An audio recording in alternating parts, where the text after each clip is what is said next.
जय श्री ओम नमः सिद्धेभ्यः नमो अरहंताणं नमो सिद्धाणं नमो आयर्याणं नमो वज्राय नमो मे सप्तसाहुरम्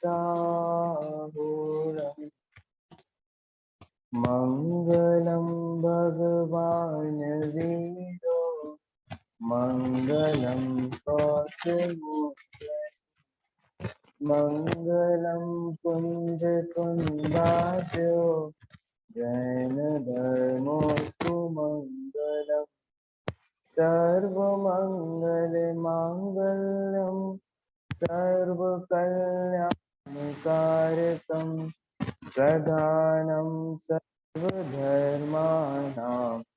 जैनं जयतु शासनं जैनं जयतु शासनं जैनं जयतु शासनं।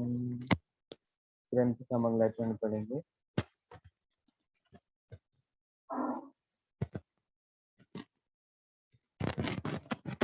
श्रीवान् बस्वत्रयतुङ्गशालं जगद्गृहं बोधमय प्रदीप समन्ततो द्योतयते यदीयो भवन्तु ते तीर्थङ्कराश्रयेण। अमित गति आचार्य द्वारा रचित धर्म परीक्षा ग्रंथ, इसकी चर्चा हमारे यहाँ पर कई दिनों पहले प्रारंभ हुई है।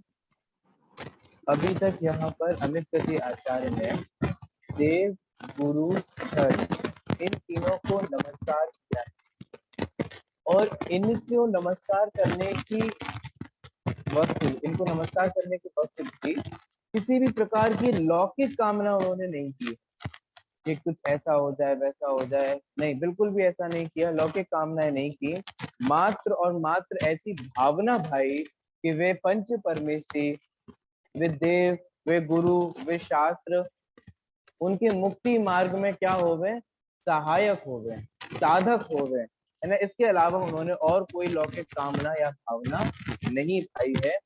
ये हमारे लिए आदर्श है। ऐसे ही हमें भी भक्ति के भाव आए ना, कभी तो हमारे मन से भी कुछ ना कुछ निकलता ही है ना, भले ही पद्य में ना निकलता हो लेकिन गद्य में ही सही, हम भी तो कुछ ना कुछ भगवान से बोलते ही हैं। तो आंतरिक जब भी हम भावना पाए तो उसमें कहीं भी भोगों की गंध नहीं होनी चाहिए, कोई भी लौकिक कामना नहीं होनी चाहिए। ये सारी बातें हमें अपने आचार्यों और विद्वानों से सीखने योग्य है। चलिए, कल हमने यहाँ पर सज्जन और दुर्जन का स्वभाव पढ़ा था, ठीक है। कल थोड़ा सा नेटवर्क में इशू था तो सामने जो उपस्थित थे उन लोगों को ये विषय थोड़ा क्लियर नहीं होगा, इसलिए जल्दी से कल का थोड़ा सा विषय रिवाइज करते हुए हम आगे बढ़ेंगे। हमने कल सज्जन और दुर्जन का स्वभाव देखा था। एक्चुअल बात यही है, प्रत्यक्ष मैं भी यही अनुभव करता हूँ कि हम इस पूरी दुनिया को दो भागों में बांट सकते हैं। जहाँ अध्यात्म कहता है जीव और अजीव में बांट सकते हैं ना, वही नीति ये कहती है कि इस पूरी दुनिया के लोगों को हम सज्जन और दुर्जन में ही डिवाइड कर सकते हैं। देखो, हर किसी को हर किसी जैसा ट्रीट भी नहीं करना चाहिए। सज्जन के साथ सज्जनता का व्यवहार और दुर्जन के साथ जैसा जिनवाणी में कहा वैसे दुर्जनों के साथ व्यवहार करना चाहिए, है ना। ये नहीं कि दुर्जनों के साथ दुर्जनों जैसे ही व्यवहार करने लगे, दुनिया यही करती है। अंतर समझ में आ रहा है, ठीक है। हमारे शास्त्रों में सब बातें लिखी है कि किसके साथ कैसा व्यवहार करें।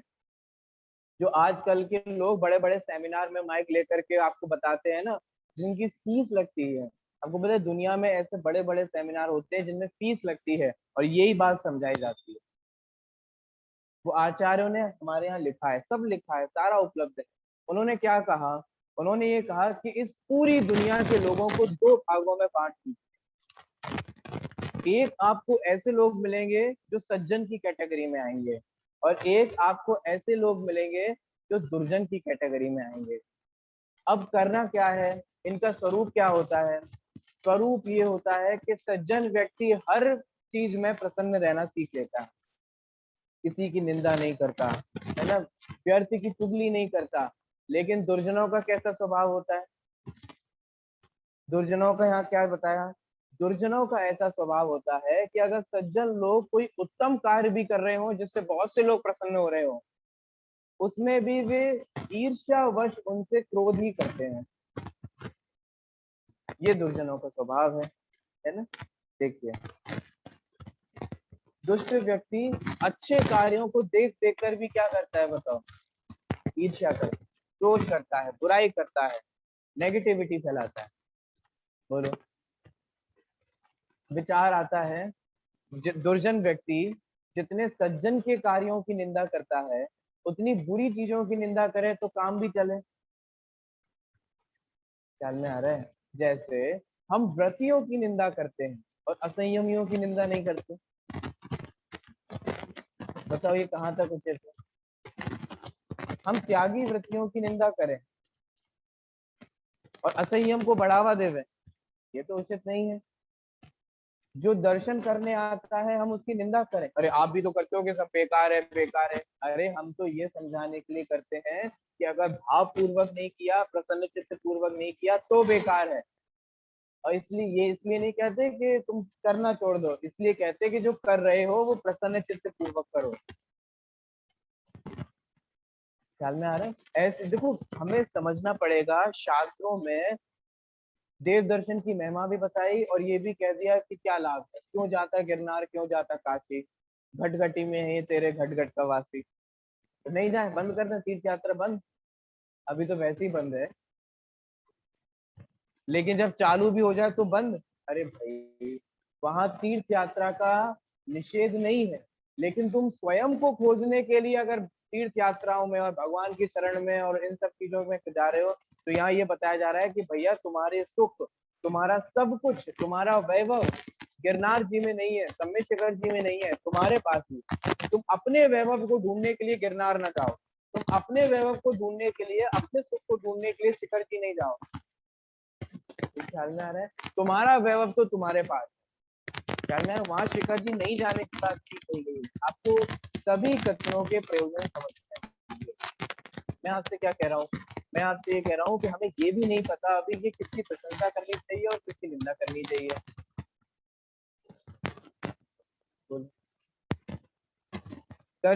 दर्शन करने वाले, पूजन करने वाले, मंदिर में आने वाले, उनकी तो हम क्या करें? निंदा। और जो मंदिर ना आए, पूजन ना करें, स्वाध्याय ना करें, उनकी हम क्या करें? वे खुद अपने आप क्या करें? इंतजाम भले, इंतजाम भले, तुमको सर्टिफिकेट देते रहो। किसी ने और ने बोला कि तुम भले, अपने मुंह से। तो दुर्जन व्यक्ति का स्वभाव क्या होता है? दुर्जन व्यक्तियों में एक और खूबी होती है कि इन्हें पूरे जगत की निंदा दिखती है, पूरे जगत की बुराइयां दिखती हैं, लेकिन अपने अंदर की बुराइयां नहीं। देखो, विचार करने योग्य बात है, सज्जन व्यक्ति के अच्छाइयों को भी ये बुराइयों में कन्वर्ट कर लेते हैं, लेकिन अपनी बुराई इनको बुराई रूप भी नहीं भाषित होती। आपको बताया था ना, कोई वीर पुरुष हो तो उसको क्या कह देगा कि निर्दयी है। कोई बोलने में अच्छा हो, ये तो बहुत बात चाल है, कोई किसी का लोक व्यवहार अच्छा हो, व्यवहार अच्छा हो, बोलने में कुशल हो, सबसे अच्छे मीठे वचन बोलता हो, चापलूस है। करते हैं कि नहीं करते? हर अच्छी चीज को भी हम कन्वर्ट कर दिया, बुराई में कर दिया। कोई त्यागी है त्यागी जाई उसने क्योंकि, कोई समय निकाल के स्वाध्याय करे, हैं इनके पास तो बहुत समय है, कुछ काम धाम है नहीं।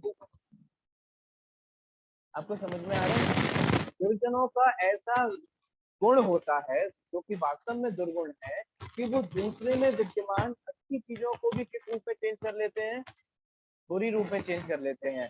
तो अमित गति आचार्य ने धर्म परीक्षा ग्रंथ में हमें क्या सीख दी? हमें ये सीख दी कि भाई, इन दुर्जनों के वचनों से प्रभावित नहीं हो, क्योंकि ये दुर्जन, दुनिया में ऐसी कौन सी चीज है जिसकी बुराई नहीं करते? दुनिया में ऐसा कौन सा व्यक्ति है जिसकी बुराई नहीं हुई? जो काम करेगा उसी की ही तो काम की आलोचना होगी, जो कुछ करेगा ही नहीं उसकी क्या आलोचना होगी। कुछ ख्याल में आ रहा है, समझ में आ रहा है। हम मोक्ष मार्ग पे अग्रसर होंगे, धर्म के मार्ग पर बढ़ेंगे, तभी तो हमारी आलोचना होगी। जो धर्म के मार्ग पे बढ़े ही नहीं उनकी क्या आलोचना। ठीक है, इसलिए अपनी निंदा से, अपनी आलोचना से प्रभावित होने की कोई जरूरत नहीं है। और मैंने कल आपको सदा सरदार की वाली बात तो बताई दी थी, वो हमेशा ध्यान रखना। अगर कहीं भी मान लो अफवाहें उड़ रही हैं, बातें हो रही हैं, निंदाएं हो रही हैं, तो एक बात विचार कर लो कि ऐसा है कि नहीं है। बस खुद के लिए, खुद की शांति के लिए। अगर सच में ही वैसा है तो फिर क्या, तो फिर विचलित होने से क्या फायदा। ख्याल में आ रहा है। अगर चोरी की है और दुनिया में तुम्हारी चोरी करने के किस्से प्रसिद्ध हो रहे हैं, तो फिर इसमें तुम खेद खिन्न क्यों हो रहे हो। तो क्या करो, चोरी करना बंद कर दो, दोष करना बंद कर दो, बुरे काम करना बंद कर दो, तो निंदा भी क्या होगी, बंद हो जाएगी। और अगर तुमने नहीं किया है फिर भी हो रही है तो फिर टेंशन फ्री रहो। हमें किसी, ये एक्चुअल है, हमें किसी की सर्टिफिकेट की जरूरत नहीं। हमने हमने आपसे नहीं मांगा कि आप हमें धर्मात्मा का सर्टिफिकेट दीजिए। ख्याल में आ रहा है। हम गए क्या आपके पास, हमने आपको बोला क्या कि आप सील लगा के दीजिए। हमने बोला क्या कि आप हमें बताइए कि हम सम्यक दृष्टि हैं कि नहीं। आप हमें बताइए कि हमने स्वाध्याय किया है, सार्थक है कि निरर्थक है।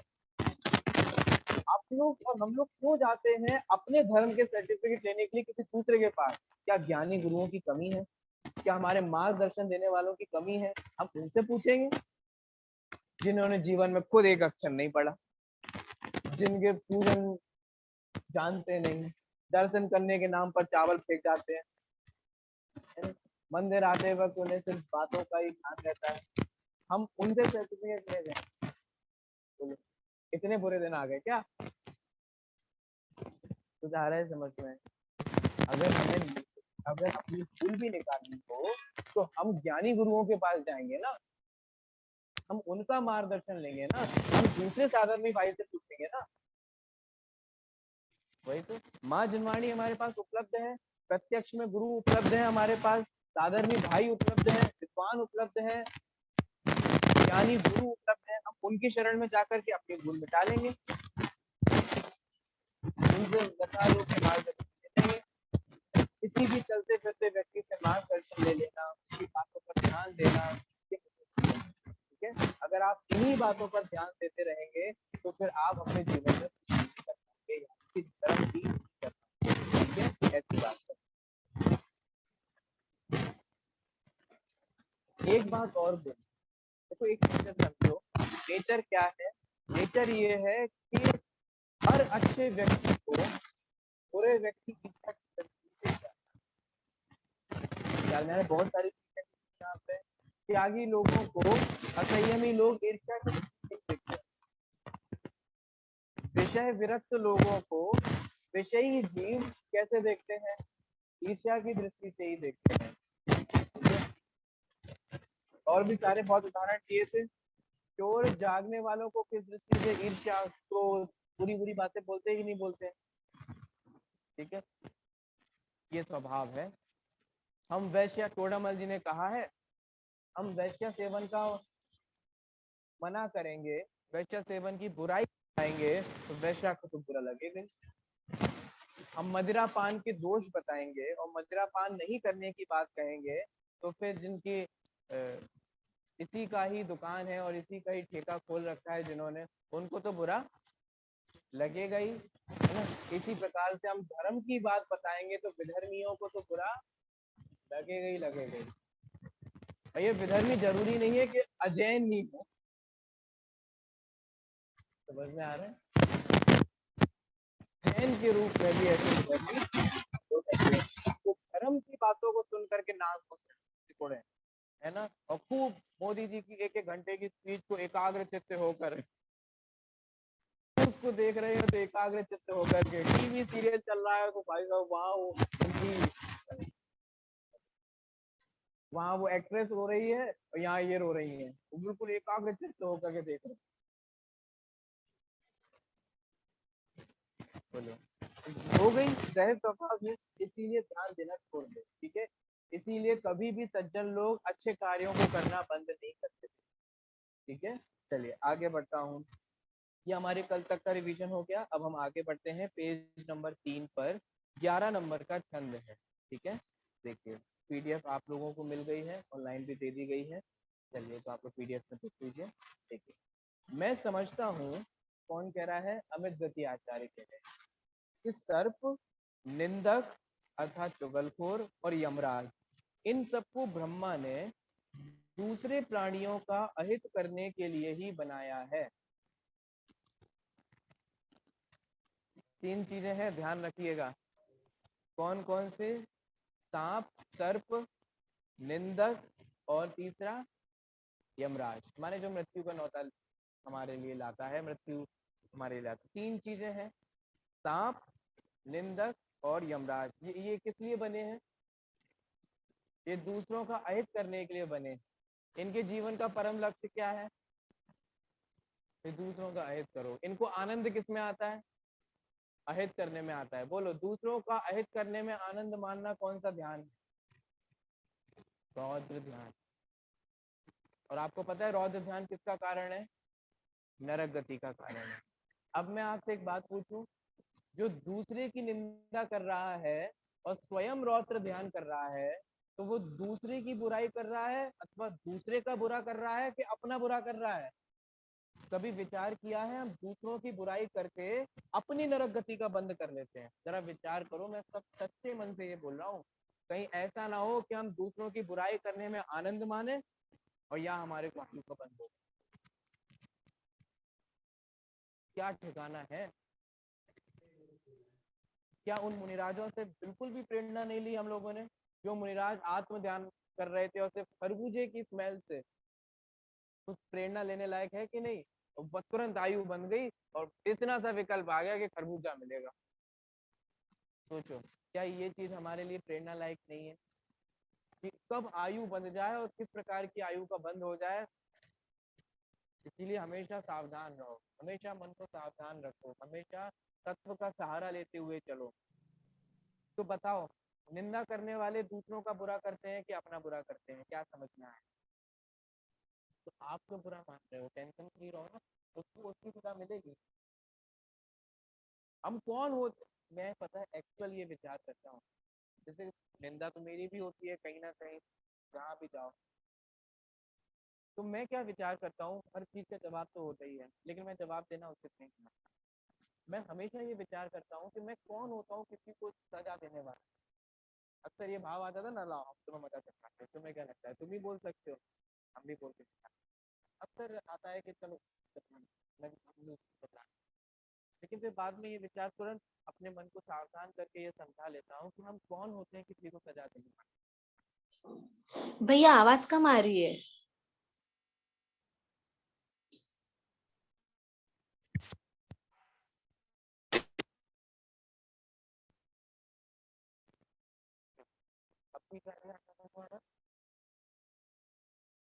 नहीं, प्रॉब्लम है सर अभी। हाँ प्रॉब्लम आ रही है।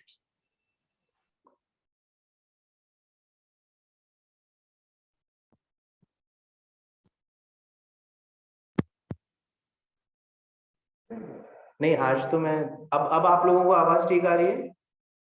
हाँ अब आ रही है। अब आ रही। ये ईयरफोन ही हटा दे। चलिए, हाँ, मैं आपसे किसकी बात कर रहा था? मैं आपको अपने चिंतन के बारे में बता रहा था, जो मैं एक्चुअल चिंतन करता हूँ। मैं हमेशा ये विचार करता हूँ कि मैं कौन होता हूँ किसी को सजा देने वाला। और आप लोग भी यही विचार करके समता धारण करें। हम लोग खुद बताते हैं हमारे बारे में ऐसे कैसे बोल रही है, और हम घर पहुंच गए एकदम डराते हो हमारे बारे में क्या कह रहे हैं? हम तुम्हें अपना मित्र समझते थे, अपनी सहेली समझते थे, अपना सखा समझते थे, और तुम हमारे बारे में ऐसे ऐसे रूमर्स फैला रहे हो। कुछ समझ में आ रहा है? तो यहाँ हमें क्या समझना है? प्रकृति में अर्थात वस्तु स्वरूप में कहीं अन्याय है ही नहीं, कहीं अन्याय नहीं है। आप ज्ञानी पुरुषों को देखोगे तो कोई किसी को सजा नहीं देता। सेठ सुदर्शन ने उस रानी को कोई सजा नहीं दी, अपने आप सजा मिल गई। मिली कि नहीं मिली बोलो? मुनिराज और आरिका ने सीता के जीव को कोई सजा दी? प्रवचन में उल्लेख कर देते, समाज से बोल देते, राजा को बुला करके खबर करवा देते। कोई सजा दी उन्होंने? सीता जी को सजा मिली कि नहीं मिली? अब आपको समझ में आ रहा है, ख्याल में आ रहा है? इस वस्तु स्वरूप में कहीं अन्याय नहीं होता। थोड़ा शांत रहो, जो जैसा कर रहा है उसको वैसा फल मिलता है। निंदक लोग बेचारे दया के पात्र हैं। अब सुनो दूसरा पॉइंट ऑफ व्यू, वे आपके क्रोध के पात्र नहीं है, वे आपके कषाय के पात्र नहीं है। एक्चुअल में जब कोई निंदा कर रहा हो और आनंद मान रहा हो तो आपको विचारों पे क्या करना चाहिए? दया करना चाहिए। कुछ समझ में आ रहा है क्यों दया करना चाहिए? कि बेचारा खुद अपनी ही मति कल्पना से अपने ही अहित कर रहा है, नरक जाने की पूरी व्यवस्था कर रहा है।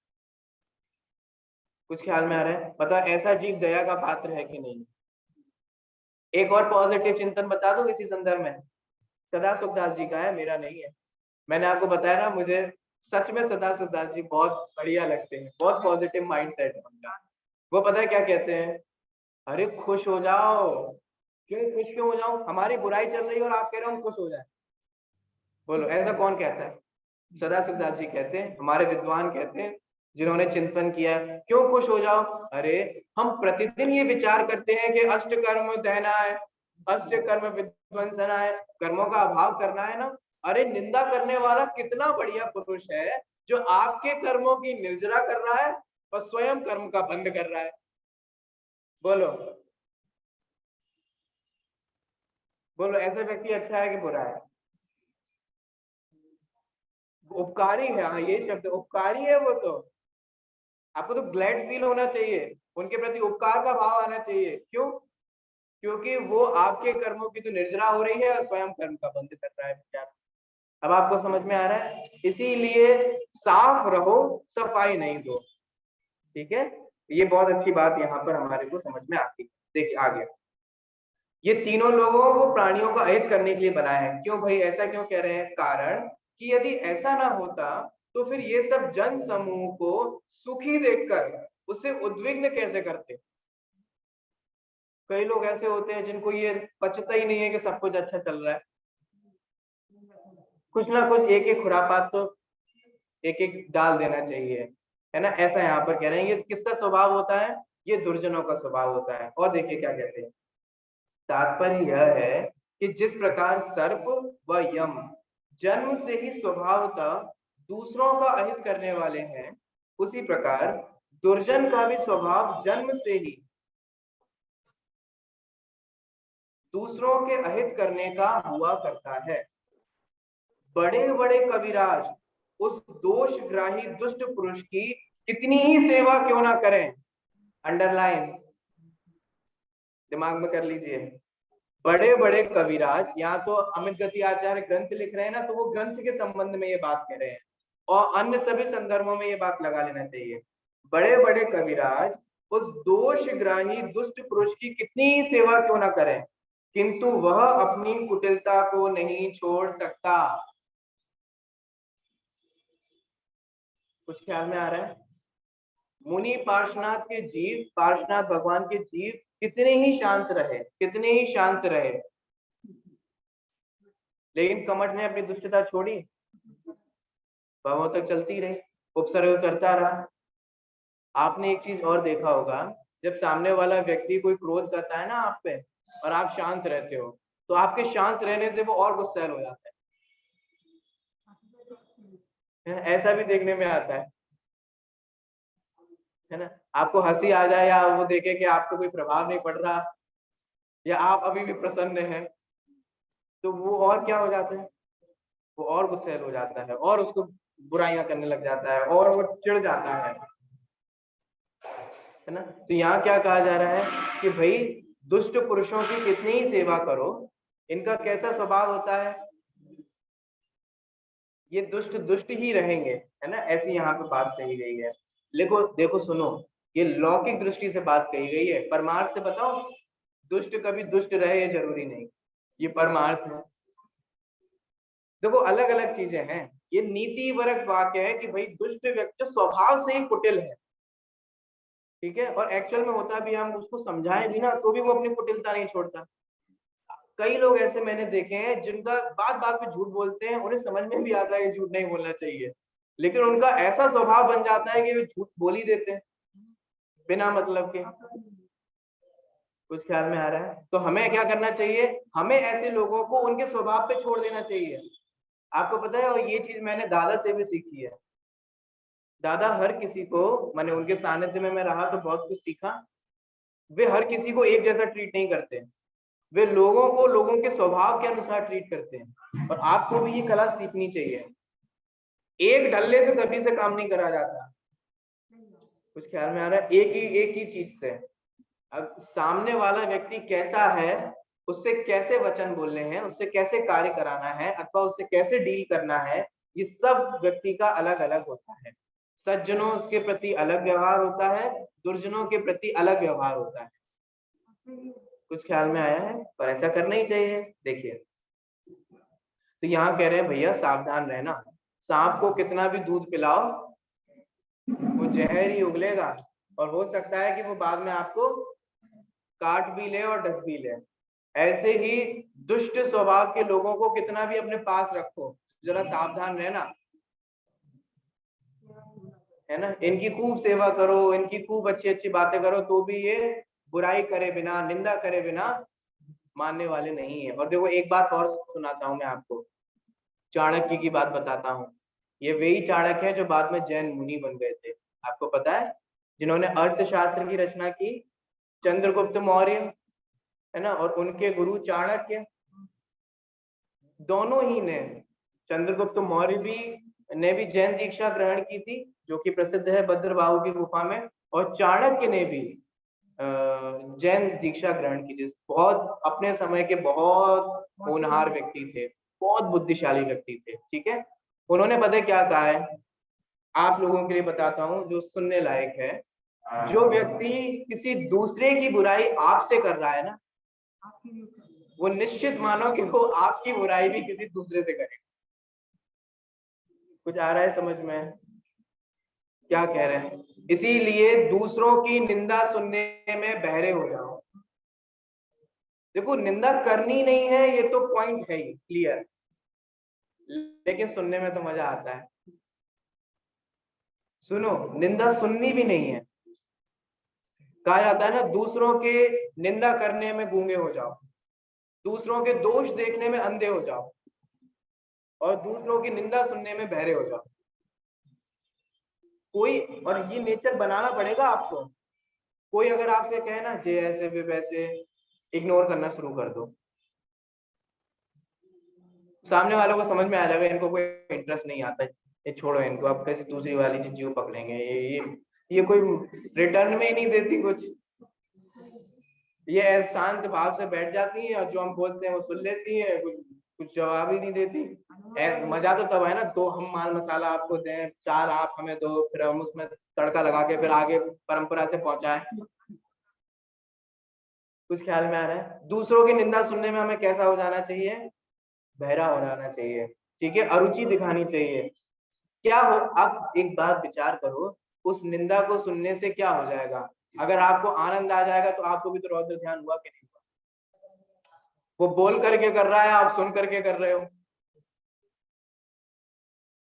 कुछ ख्याल में आ रहा है? ऐसे लोगों से हमें क्या हो जाना चाहिए? सावधान हो जाना चाहिए, ठीक है। देखिए आगे, कारण कि वह स्वभाव से ही दूसरों को अधिक से अधिक संताप देने में प्रवीण हुआ करता है।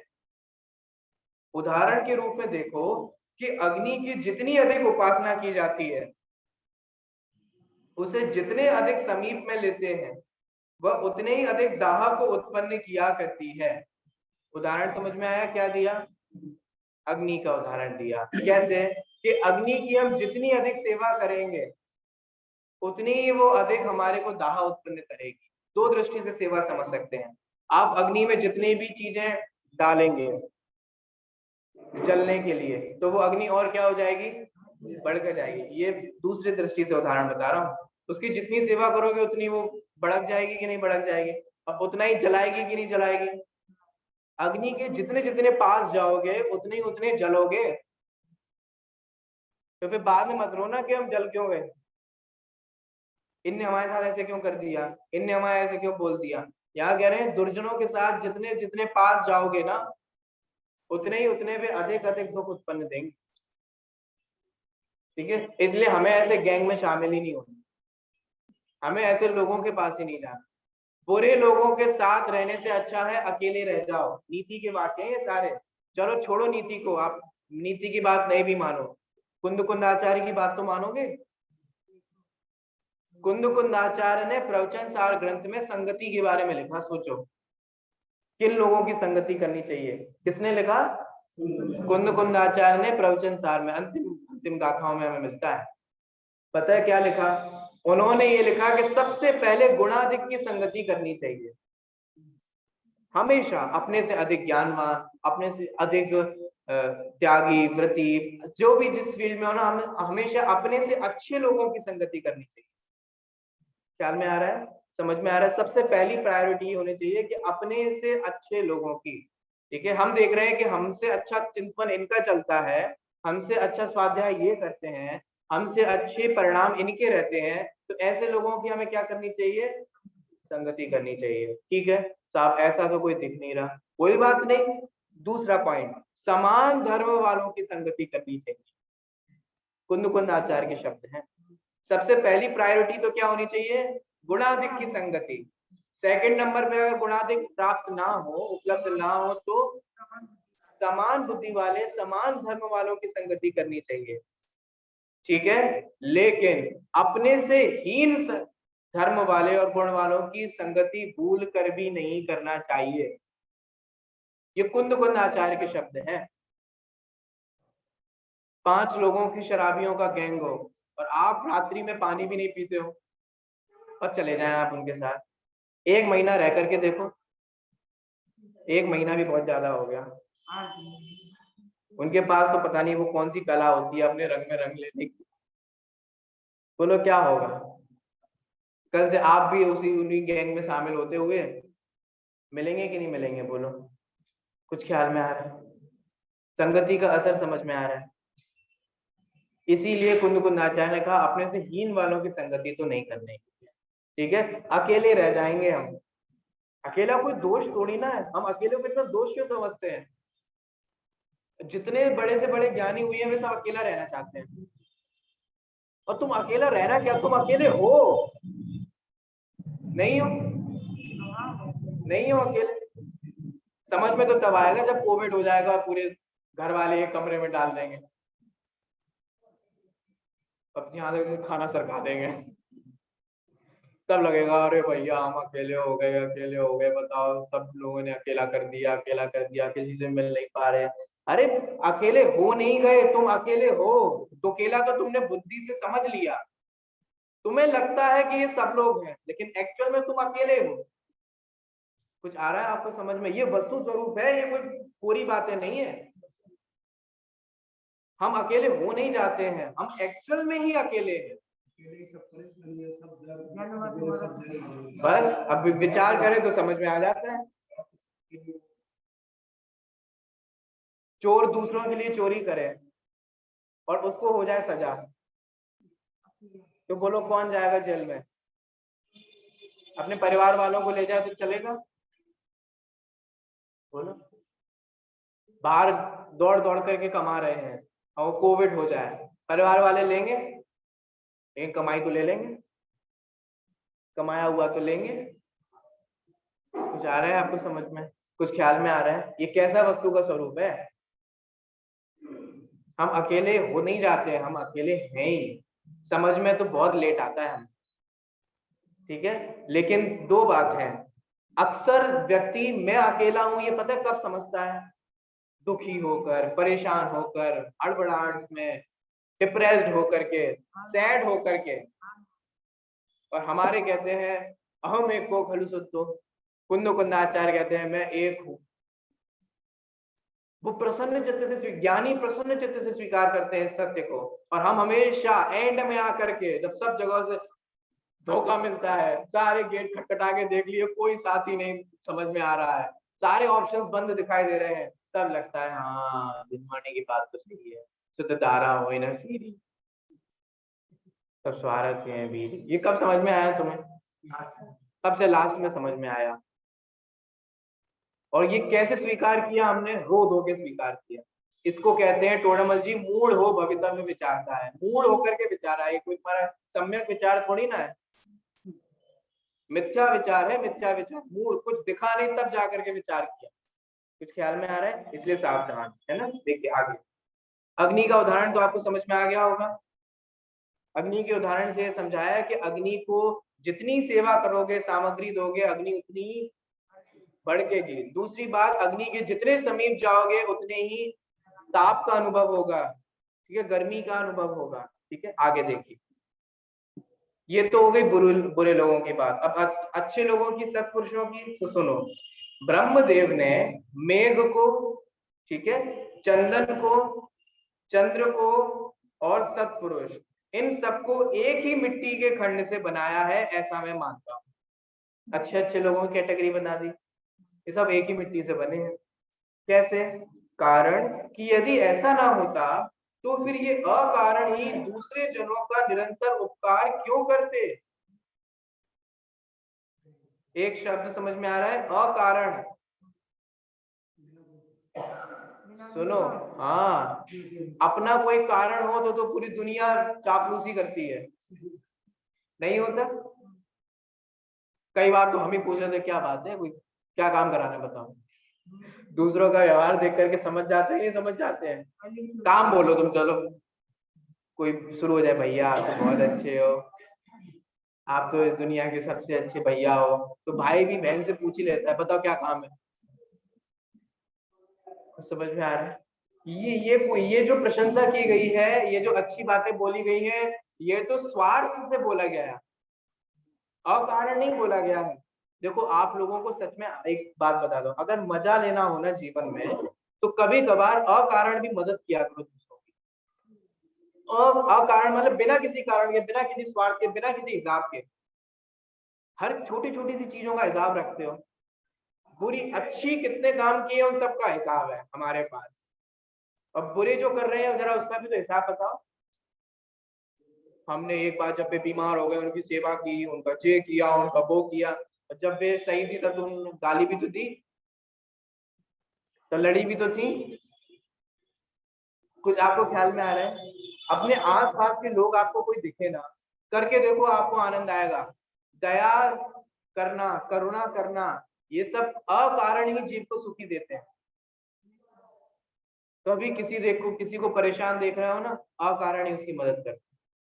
बोलो नहीं है ऐसे उदाहरण आप लोगों को मिलेंगे? सुनाओ अभी 2-4 उदाहरण। कितने कितने ज्ञानी विद्वानों के अभी 1-2 साल, 100-200 साल पुराने उदाहरण हैं ये, और अभी भी बहुत होते ही हैं। किसी जीव को गरीब जान करके उसके चुपचाप से उसके पोटली में धन रख देना। बोलो ऐसे कितने उदाहरण मिलेंगे हमें पुराणों में? नहीं मिलेंगे। ये इन्हें क्या बोलते हैं? इसे बोलते हैं अकारण सेवा करना। ये है सज्जन लोग। ये नहीं हमारा नाम हो जाए, याद है हमने तुम्हें 100 को नोट दिए हो तो ये क्या, ये कोई सेवा है? ये तो आपने डील कर लिए। डील करना बंद करो।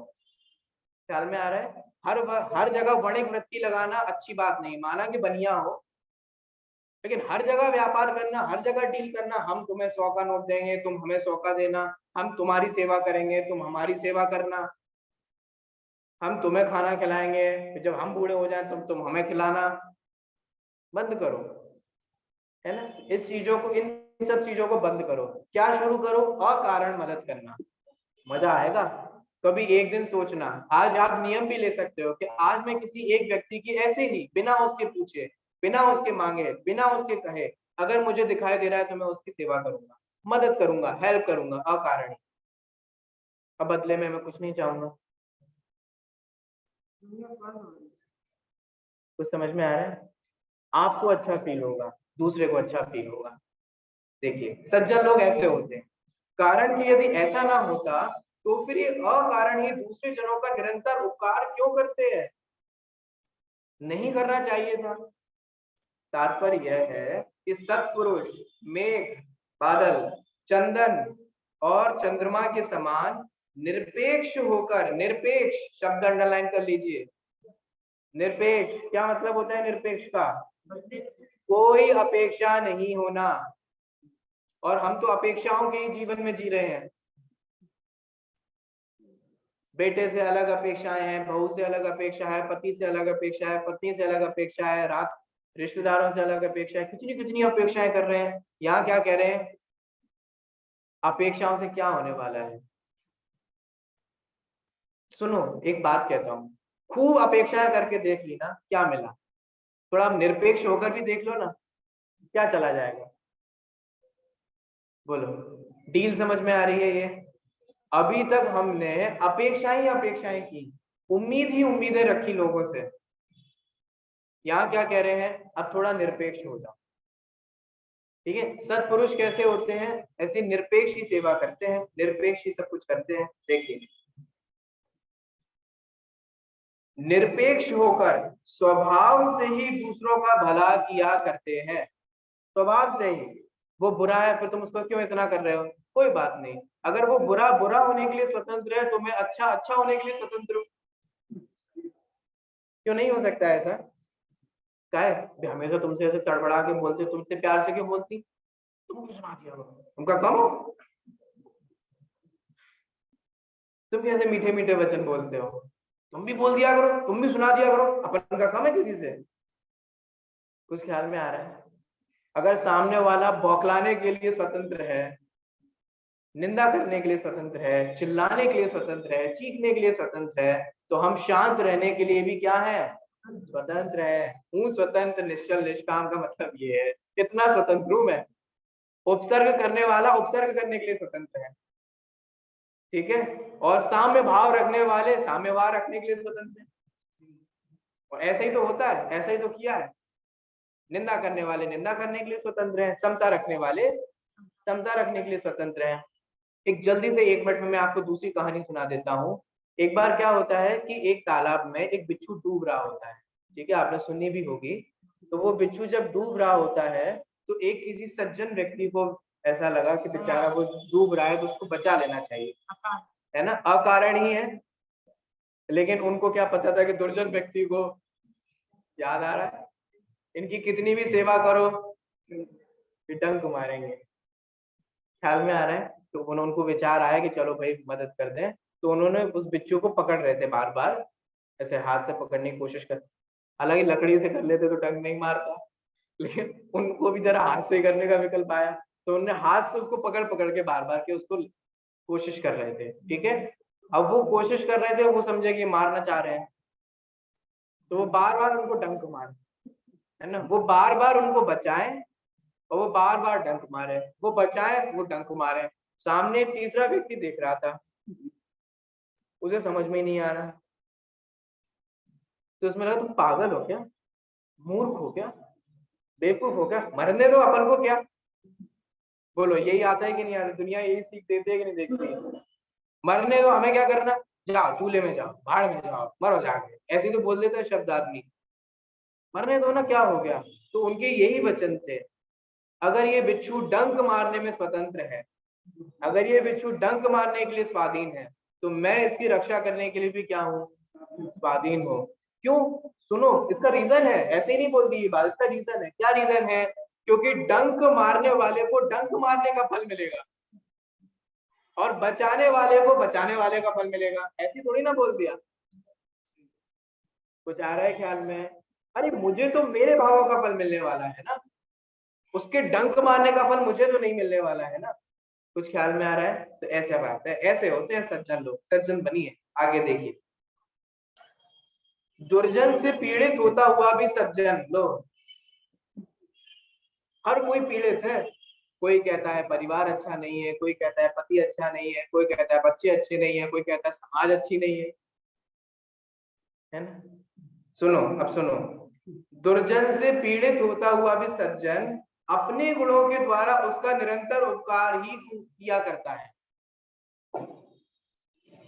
उपकार ही किया करता है। देखिए क्या, तो ठीक है, राहु के द्वारा पीड़ित होकर के भी चंद्र क्या अमृत के द्वारा उसको प्रसन्न नहीं करता?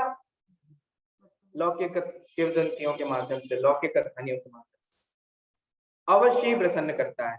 जिस प्रकार चंद्रमा में स्वभाव से शीतलता तथा सूर्य में स्वभाव से उष्णता होती है, उसी प्रकार सज्जन में स्वभाव से आविर्भूत गुण को तथा दुर्जन में स्वभाव से आविर्भूत दोष को देख करके विवेकी पुरुष सज्जन से अनुराग और दुर्जन से द्वेष नहीं किया करते।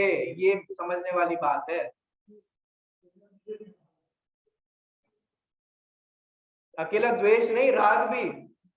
सज्जन से राग नहीं करते और दुर्जन से द्वेष नहीं करते। बोलो कौन सिखाएगी, कौन सिखाएगा हमें ये सीख? हमारी माँ जन्माने के अलावा कोई और सिखाएगा? कोई और बताएगा? क्या कह रहे हैं, क्या कह रहे हैं? बोलो कसाई व्यक्ति को देख करके कैसा भाव आना चाहिए? अब बताओ मुझे, समझ में आ रहा है? कोई कसाई व्यक्ति आकर के आपके बगल में बैठते हैं, ऐसा नौबत तो नहीं आई होगी, ये मान लो ऐसी नौबत आ जाए, कैसा लगेगा आपको? अभी तो खैर बगल में कोई वैसे भी नहीं बैठ सकता लेकिन नॉर्मल डेज की हम बात कर रहे हैं। तो कोई बगल में आकर के बैठ जाए तो बोलो कैसे विचलित होने लग जाएंगे, कैसे कैसे भाव आने लग जाएंगे, कैसे छटपटाहट होगी बगल। अरे होती है, ट्रेन में आप बैठे हो और बगल वाली सीट, होते ही सबके साथ होता ही, सबके साथ ही होता है।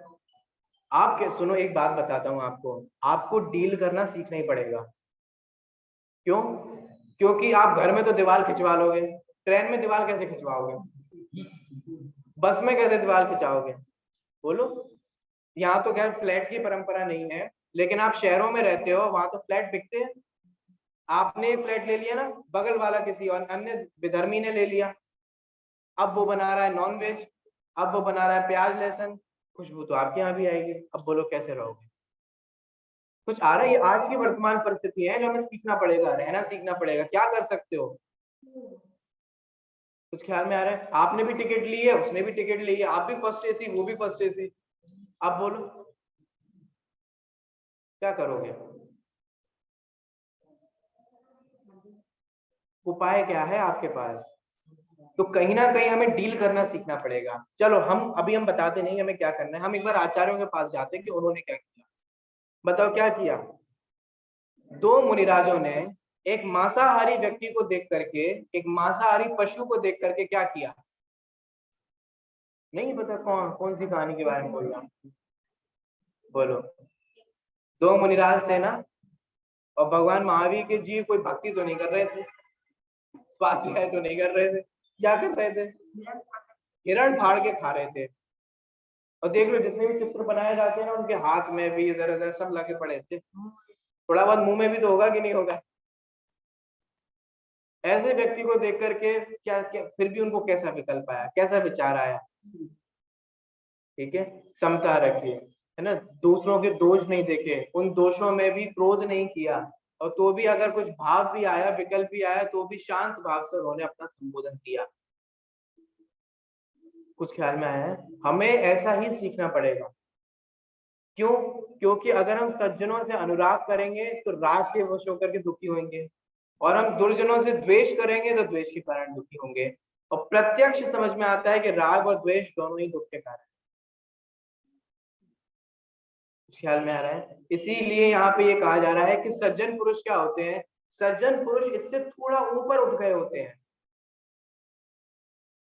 देखो, हर किसी की अपनी अपनी गैंग होती है, और हर किसी की अपनी अपनी एंटी गैंग होती है। तो समझ में आ रहा है क्या कह रहा हूँ?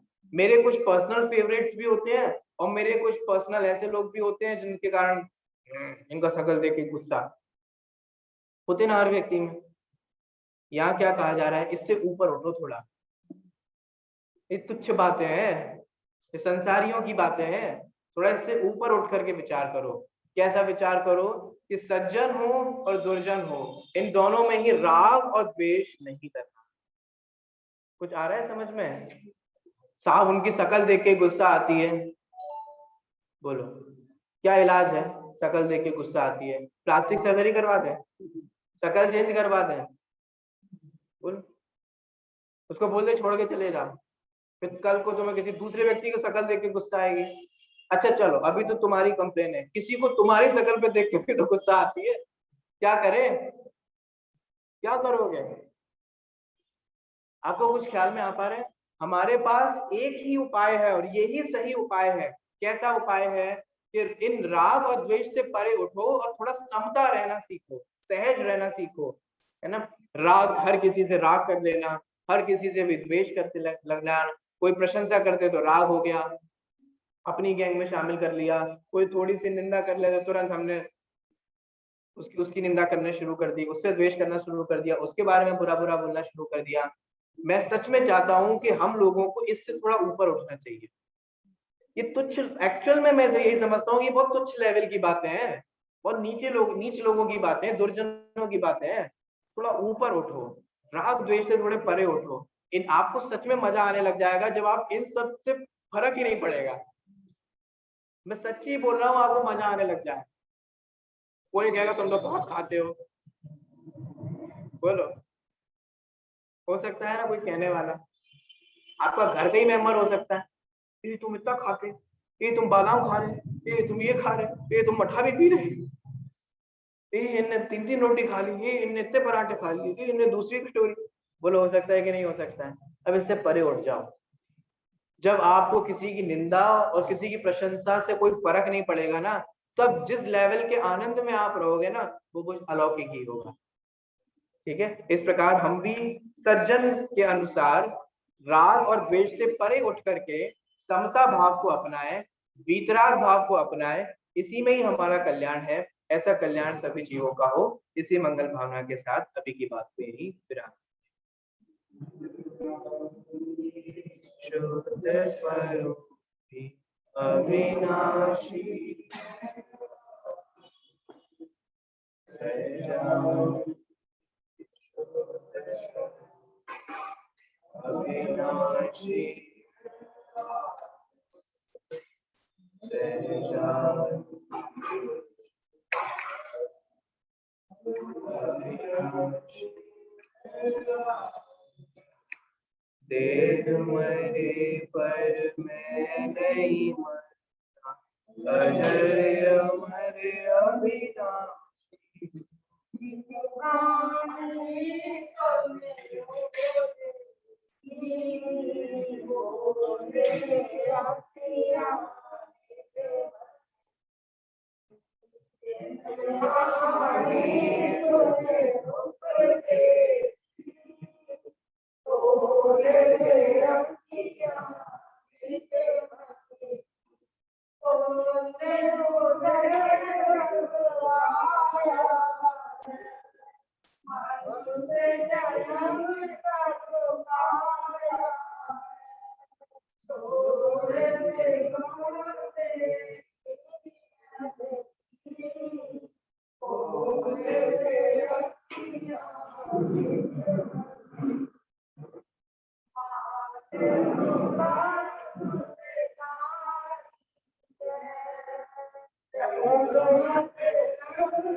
रुक्मिणी माता की जय, मां जय धर्म की जय।